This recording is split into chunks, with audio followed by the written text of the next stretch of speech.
never underestimate any person. Working for others for your life, for me, is slavery.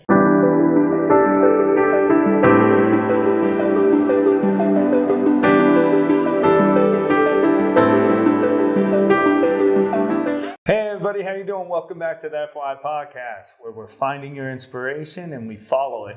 Today we have a special guest in the house. We're here in New York City, and we're here with Raja. Yes. I'm going to let her pronounce her last name because it's a beautiful last name and I don't want to butcher it. Can you give your name? Sure. Raja Iqdeimat. Perfect. See, that's why I didn't try to pronounce it. I'll mess it up. So we're here in New York City. Very excited. Raja Iqdeimat runs a very successful pastry company. We're going to jump into her journey. It's a tremendous journey with a lot of adventures. So we're going to jump into it now and what led her to running not just one, not two, but 3 successful companies, both in New Jersey and Manhattan on the Upper West Side. Mm-hmm. Welcome to the show. Thank you. So excited to have you. Tell us a little bit about yourself, where you're from and your background. I came from different background. I've been exposed to many cultures, which helped me a lot dealing with a lot of customers in the future.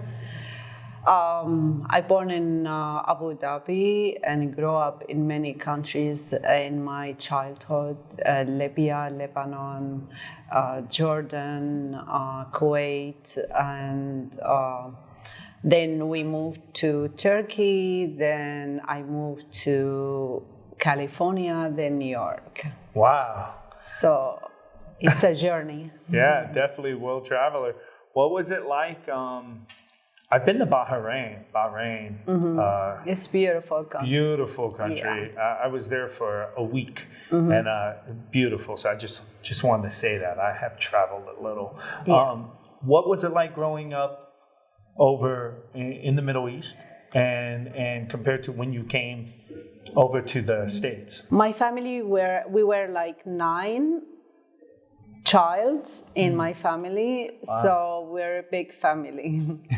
I was the youngest and I was the different based on what my mother told me. So I was the first one who goes to university and finish, the first one who did a lot of things, the first one who published something in the news, like to wow. Written something when I was 11 years old, and they published it for me. And she was like, I was expecting from my mother to say, oh, I'm proud or something, like something normal, yeah. But it was like, she just looked at my father and said, why is she so different?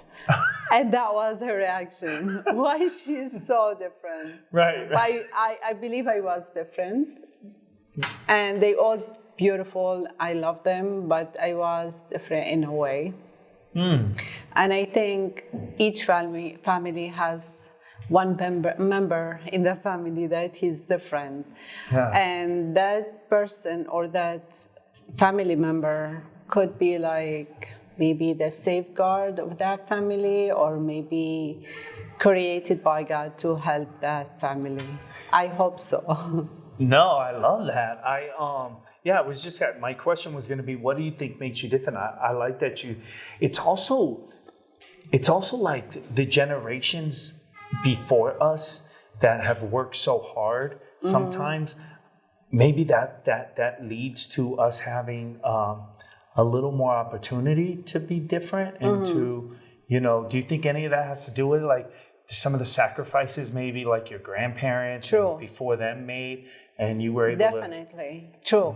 Like my parents were uneducated, and I'm not ashamed to say that they didn't have a chance to go to any universities, but my dad was a businessman in the same time. Mm. So I got my business entrepreneurship from him, the skills, I believe so. He wasn't educated, he didn't know one word in English, and he was traveling the world. Yeah. And he was closing deals with a lot of big corporations there. So for me, how come you don't speak the language? You don't do that, and you just closing deals. That was a puzzle for me. Yeah. But he had that character that he can make you comfortable, trusting him, and make everything like happen.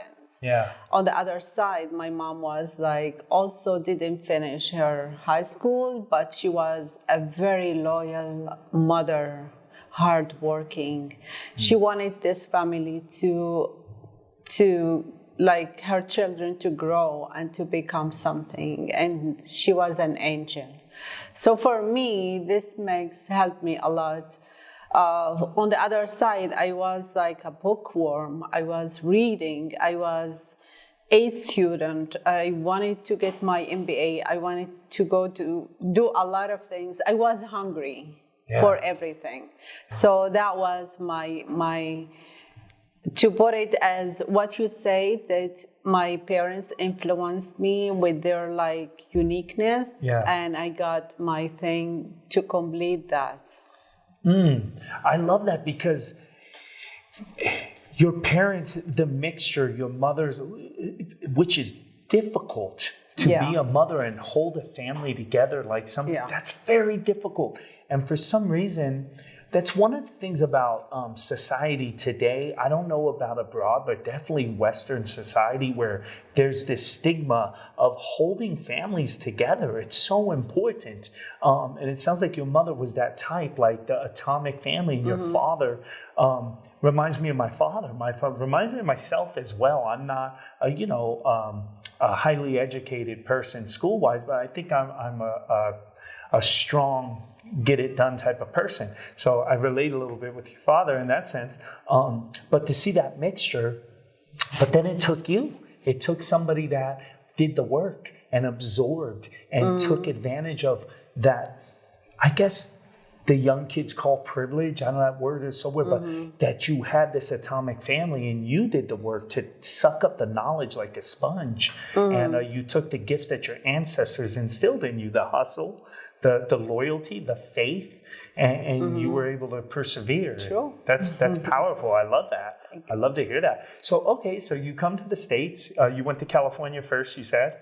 I moved here with my son, and I first came to New York, then I moved to California, and it was tough for me because before moving to California, I was doing great. I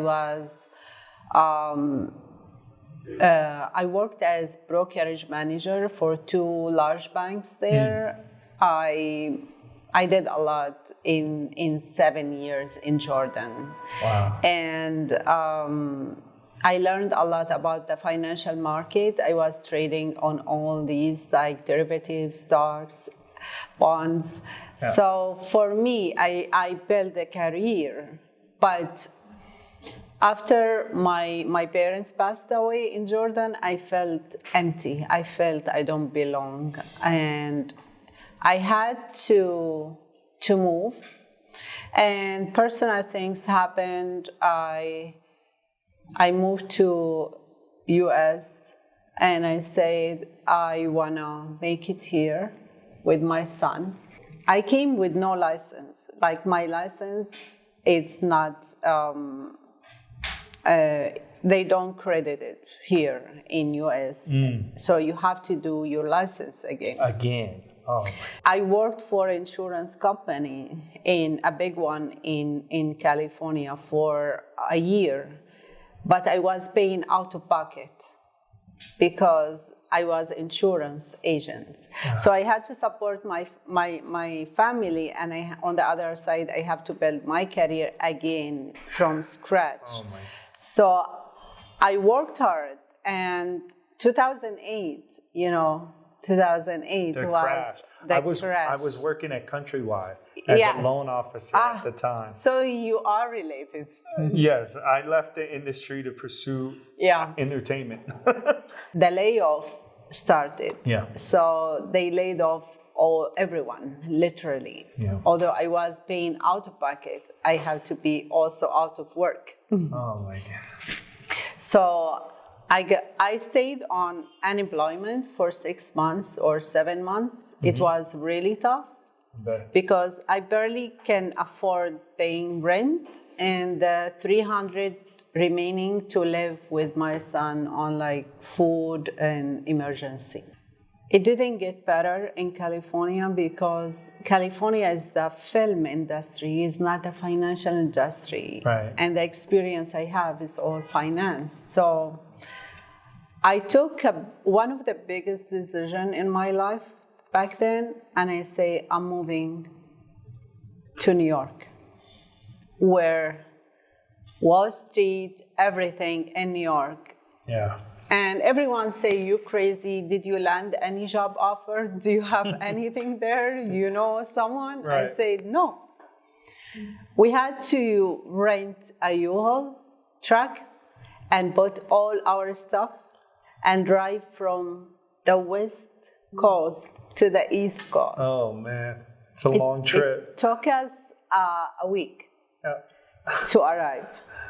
And after 2 months, I landed my first job in New York. That was in Brooklyn. And I worked as a financial advisor because I had my license in California, which I paid for it. Yeah. Till I reached like 2018. I was working at the bank and an incident happened to me, and the manager said, let's bring a board and let everyone write their goals in 5 years. And each person of the team were like writing. And what I did, I wrote down, I want to buy apartment in Manhattan. That's a big goal. And she came to me without my consent. She crossed Manhattan and she wrote down NYC. And I looked at her and I said, that's strange. Why she did that? Right. And then I thought about it and I said, maybe because Manhattan is too expensive and she underestimating me. So she said she will never make it. And that was insulting for me. That's like right. She hurt me. She hurt me and I felt like I'll do that even just to prove that I can do that for her. And when I got my first apartment last year in Manhattan, Upper West Side, I called her and I said, oh, can you ask a mortgage officer in your branch to help me closing on this? I love and it. She was surprised, but I made my point. How'd that feel? For me, I made it. That's right. Yeah, I manifest. I got what I want, and I proved to her that never underestimate any person, even your dishwasher, even someone cleaning, removing dust from that person have value and he can do a lot. You don't know that person. He can move mountains if he wants. That moment right there where it's sometimes the motivation we need is somebody not believing. True. People get scared of what they can't do. True. And sometimes we need that to say, you know what? I had a similar situation when I first started acting because I was already older. I'm not going to say old, but I was 30 years old already when I decided I left finance to be an actor. And I remember this guy, it's still till this day, he was like one of the professors. And he told me, you're too competitive for the arts because the way I would hype up my cast before going on stage. And he said, you know, this isn't football and it's not the military. You're too competitive. We are a community that supports each other and uplifts each other. But I was insulted by that. I thought, what do you mean uplift? I am uplifting. And I remember he was like already did some commercials. And for some reason that inspired me at that moment.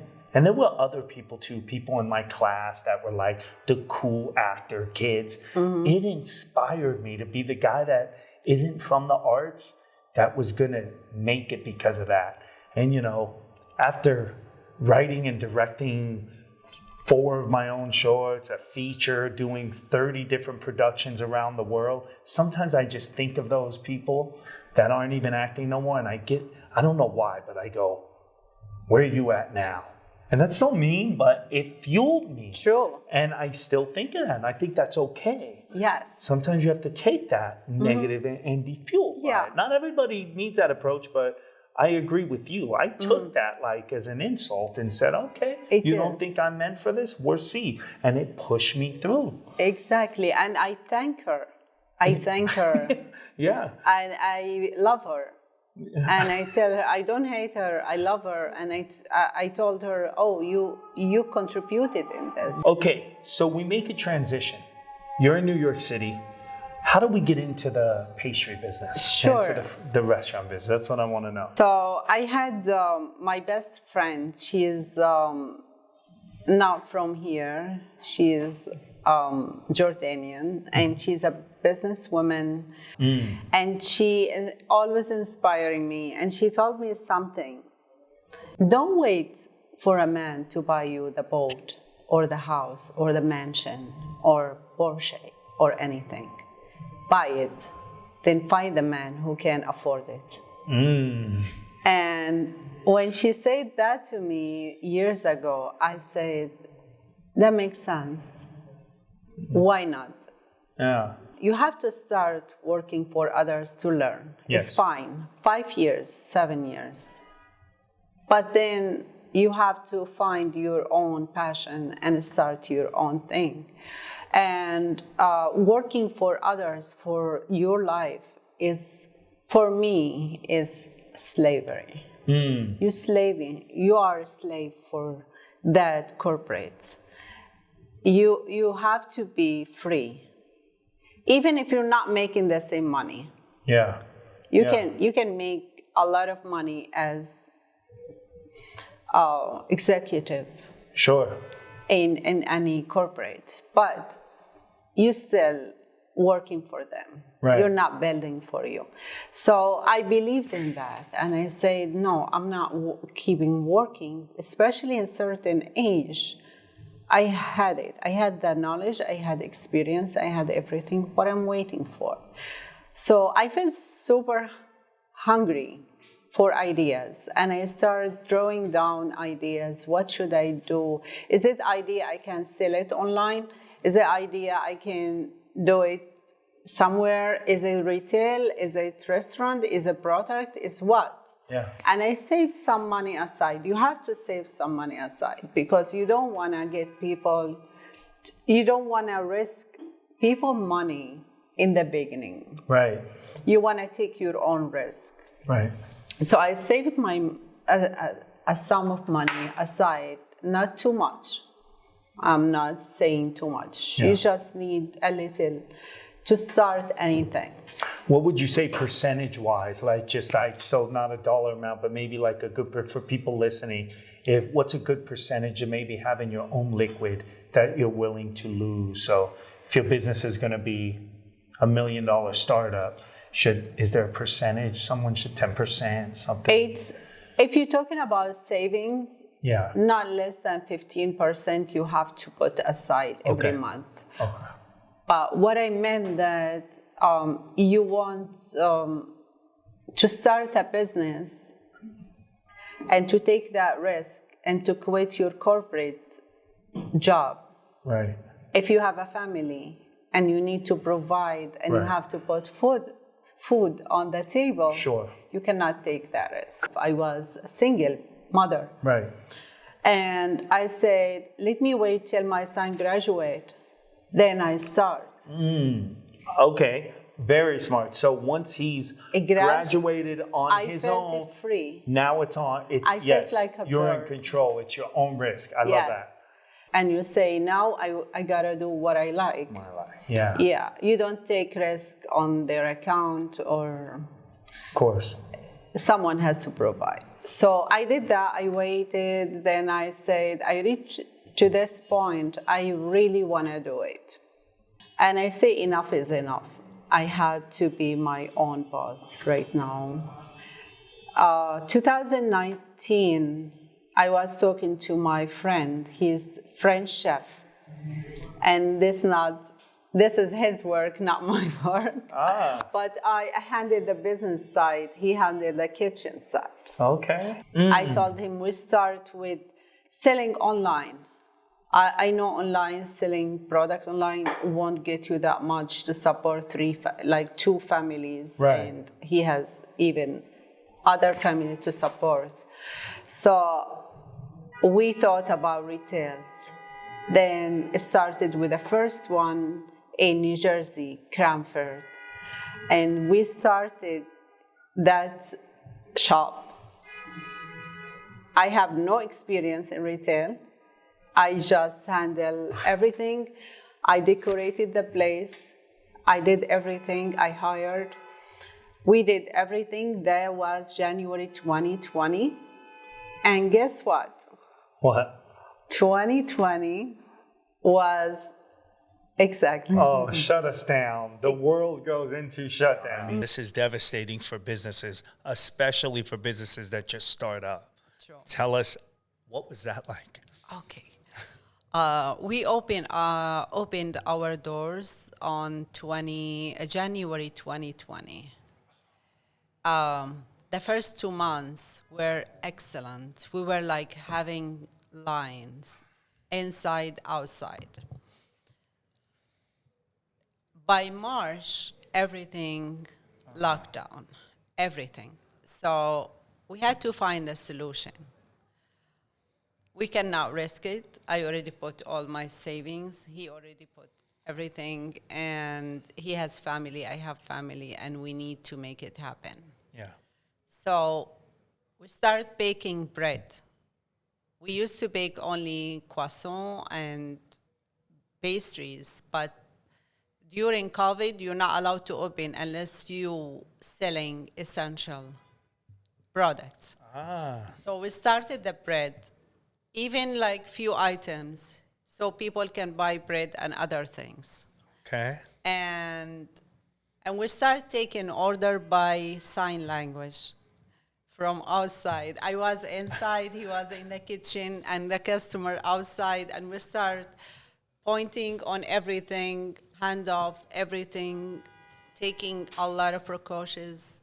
We did that like for 4 months, maybe more, and we were like working only with 2 person. Just you and him? Just me and him. Oh my, how many around the clock? I mean, pretty much.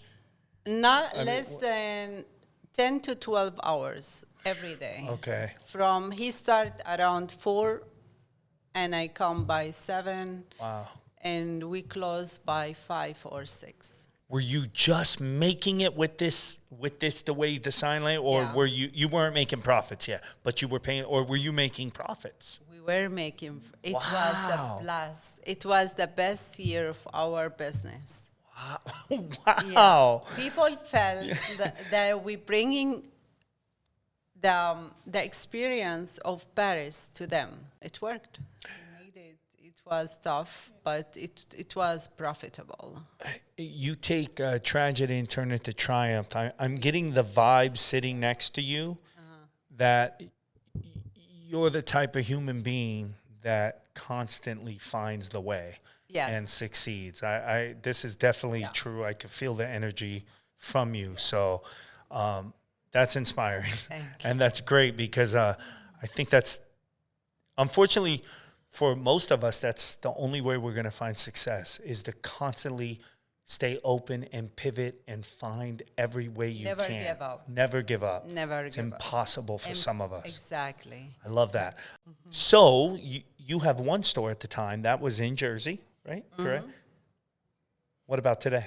I kept telling my business partner that we need to move to Manhattan. Our name has to be there. And I love to live there because I'm not stable. I live between. So we decided we want our first to be in Upper West Side. Yeah. We opened the second one in 2 years. And for a lot of people that high risk, why you doing this quickly? Why you don't take your time? So if you want to make it and you don't know how to make it, don't make it. Don't expand it quickly. You have to wait. For us, we were making everything ourselves. We were social media ourselves. Yeah. We were marketing ourselves. We were doing our interior design ourselves. Wow. We saved a lot. We didn't want to bring investors back then, and we wanted to try it. And it worked. Yeah, clearly. So now you have 3 stores. Yes, in Madison, New Jersey, beautiful town.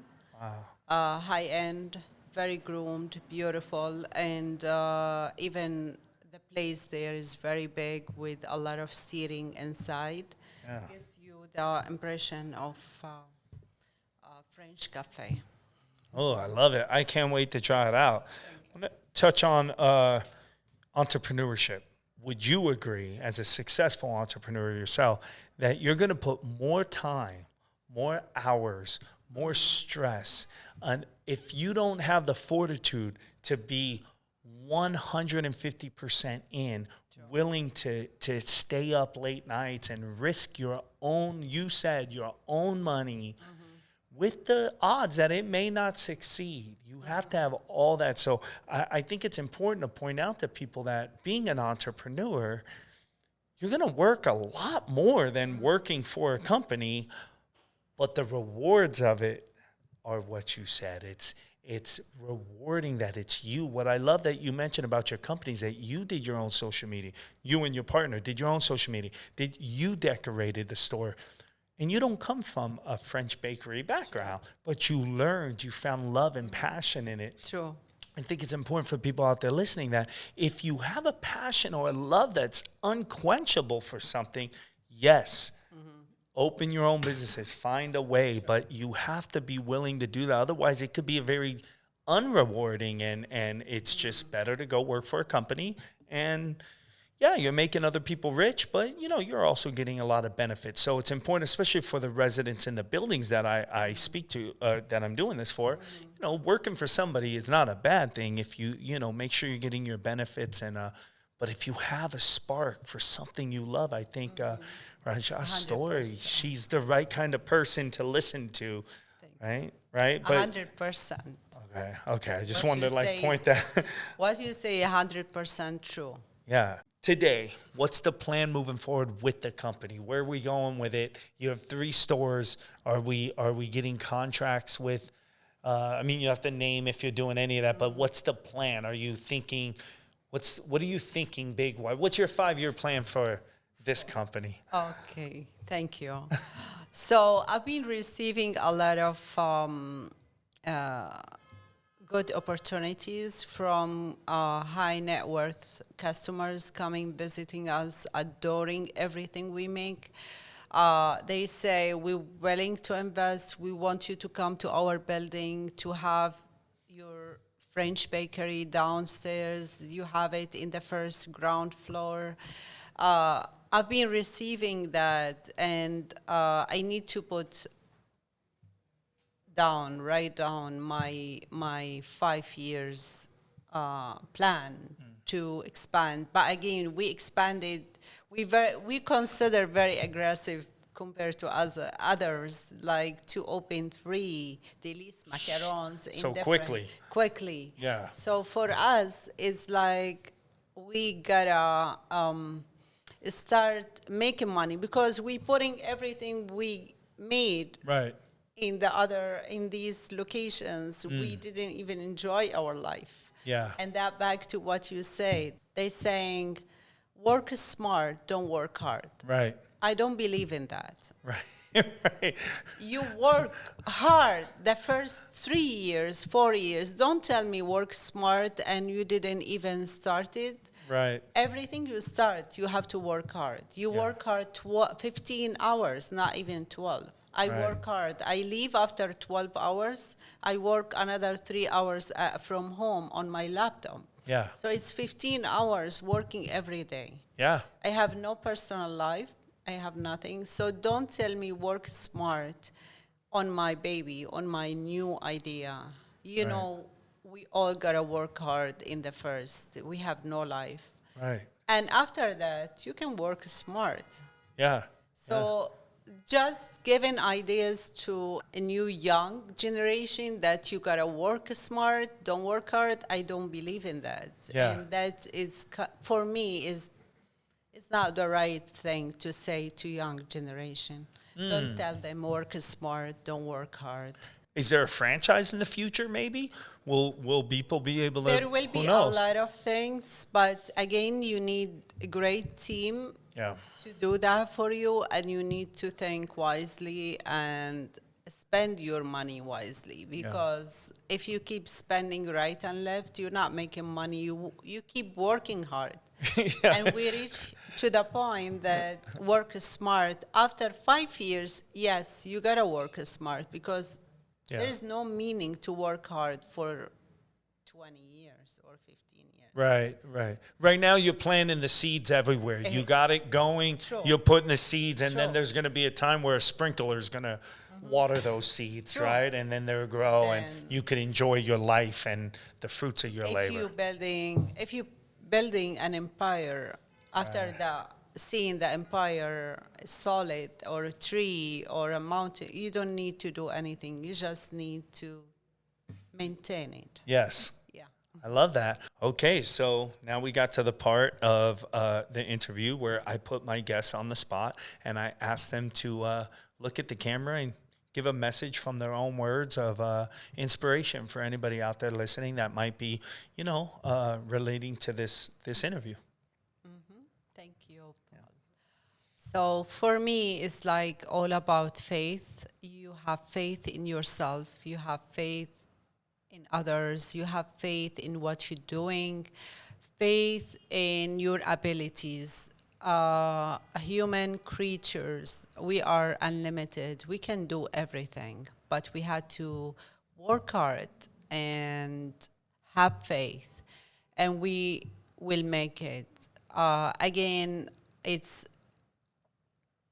not money-wise. It's not all about money. It should be more like your passion. Put your passion in something and work hard, and you'll make it. Even if you don't have money, you can have a small amount in your bank account, even $300, even $500. You can start from something. You start from one point and make it big. Don't listen to anyone telling you you cannot make it with 300, you cannot make it with 1,000, you need more. Don't listen to those. If you have a great idea, if you have a useful idea, look for the needs and you can make it. If the idea serves a need, you can make it. And then look for rewarding. Rewarding comes after, not before. Beautifully said. Thank you. I want to thank you so much for Thank coming you. on and sharing your Fun. journey. I didn't know it will be fun. It was incredible and super inspiring, and I'm Thank very you. grateful to have you. And I'm going to close this out. Before I close out, let's make sure that we are giving the right plug to Delish, right? Elise. Delice. Macaron. Macaron. Macaron. Macaron. You're doing My French great. accent is not too, it's not hot, but I am going to eat one of these Yeah. after I give my closing statement. I'll eat one, and I'm going there tomorrow for breakfast. Yes. But before we get to that fun stuff, I have to say what I got from this interview. Sitting down next to this woman, I'm telling you right now, I can feel the energy. She's a strong, you've seen the interview, but I could feel it here. We started her story overseas. She's lived all over in the Middle East. Opportunity does not come without hard work. Raja talked about how she was an open book. She read, she sucked things up like a sponge. She had a desire to be more and to learn more. Both her parents were not educated, but that didn't stop them. Her mother kept the atomic family. Her father traveled the world closing deals. He had it in him instinctually, naturally. which means she had it in her, but she did more work to get to where she is. She started a company with a partner. COVID hits. A lot of people buckled. A lot of people just went under. We know that. The globe was in crisis. Not her. Her and her partner fought through that. They figured out ways. They pivoted. That's what life's all about. There's nothing that could get in our way that's going to stop you if you have faith and if you believe in yourself. Nothing could stop us. We might not all get the $1 billion. Maybe you will, maybe you don't. But if you aim high, if you go hard, I promise, I guarantee you're going to find the reward. You will never end up on bottom if you fight. That's what I got from this interview today. No matter what, have faith, persevere, pivot, take it as it comes. Work harder, not smarter. We always hear work smarter, not harder. But I think when you work hard, you're already working smart. Maybe that's the secret sauce. If you work harder than anybody else, you will achieve what no one else does. I believe that now, and I'll always believe it. Work as hard as you can. Today, we're at the FYI podcast. We're in New York City, the city of dreams. I'm inspired. I hope you're inspired. Thank you. You should never stress about the problems you be facing. Everybody in the mud on the struggle trying to make it. Look into the mirror and you see the motivation. Then you step into the world and you find your inspiration. I'm finding inspiration, and once I get a hold of it, I'll never get complacent. Look into the mirror and you see the motivation. Then you step into the world and you find your inspiration.